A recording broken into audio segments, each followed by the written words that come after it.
বাবুই পাখিরে ডাকি বলিছে চড়াই, কুড়ে ঘরে থেকে করো শিল্পের বড়াই। বন্ধুরা, আমার হাতে কি দেখতে পাচ্ছেন আপনারা? সেই বাবুই পাখির বাসা। অসংখ্য, কিন্তু আমার হাতে কিন্তু অসংখ্য বাবুই পাখির বাসা দেখতে পাচ্ছেন। এবং এই পাশে যে তাল গাছটা দেখতে পাচ্ছেন, দেখুন, মানে কি বলবো, কয়েকশো বাবুই পাখির বাসা। এবং বাবুই পাখি দেখুন বাসা তৈরিও করছে। হ্যাঁ, এখানে পরপর দুটি গাছ রয়েছে, দুটি গাছে এই বাবুই পাখির বাসা।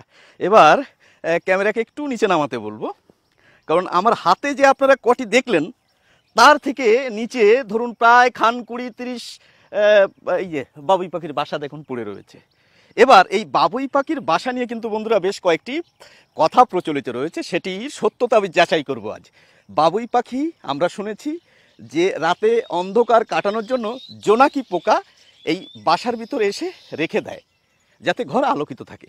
দেখি আমরা সেটা দেখতে পারি কি না, সেটি আজ খোঁজার চেষ্টা করব। আমি সবগুলো বাদ দিলাম। এই একটি বাবুই পাখির বাসা, এবং আপনারা একটু দেখার চেষ্টা করুন। এই যে এটা ছেঁড়া যাবে কি, ভীষণ শক্ত। এই যে দেখা যাচ্ছে, এই যে দেখুন কাদা দেখতে পাচ্ছেন। এই কাদাটা রাখার দুটি কারণ রয়েছে। একটি হচ্ছে বাবুই পাখি এই জোনাকি পোকা এনে এখানে ঠেসে দেয়, পিছনটা আলোকিত থাকে, এই ঘর আলোকিত হয়ে থাকে। আর দ্বিতীয়টা এই বাসার ব্যালেন্স রাখার জন্য। ধরুন বাসাটা একদিকে কাত হয়ে গেল, তখন ওই মাটি এনে ব্যালেন্সটা রাখে আর কি। এবং এগুলো কি যে ঝড়ে ভেঙে গেছে তা শুধু নয়, এর ভিতরে অন্য একটি কারণও রয়েছে। কি কারণ? আমরা সকলেই জানি পুরুষ পাখি বাবুই পাখি বাসা তৈরি করে, এবং স্ত্রী বাবুইরা এসে ওই বাসা পছন্দ যদি হয় তবেই কিন্তু ওর সঙ্গে ঘর বাঁধে। এবার যদি বাসা পছন্দ না করে স্ত্রী বাবুই, তাহলে কি হয়, তাদের আর ঘর বাঁধা হয় না।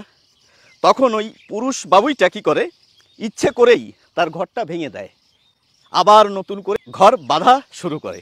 সকলকে অসংখ্য ধন্যবাদ বন্ধুরা, ভালো থাকবেন।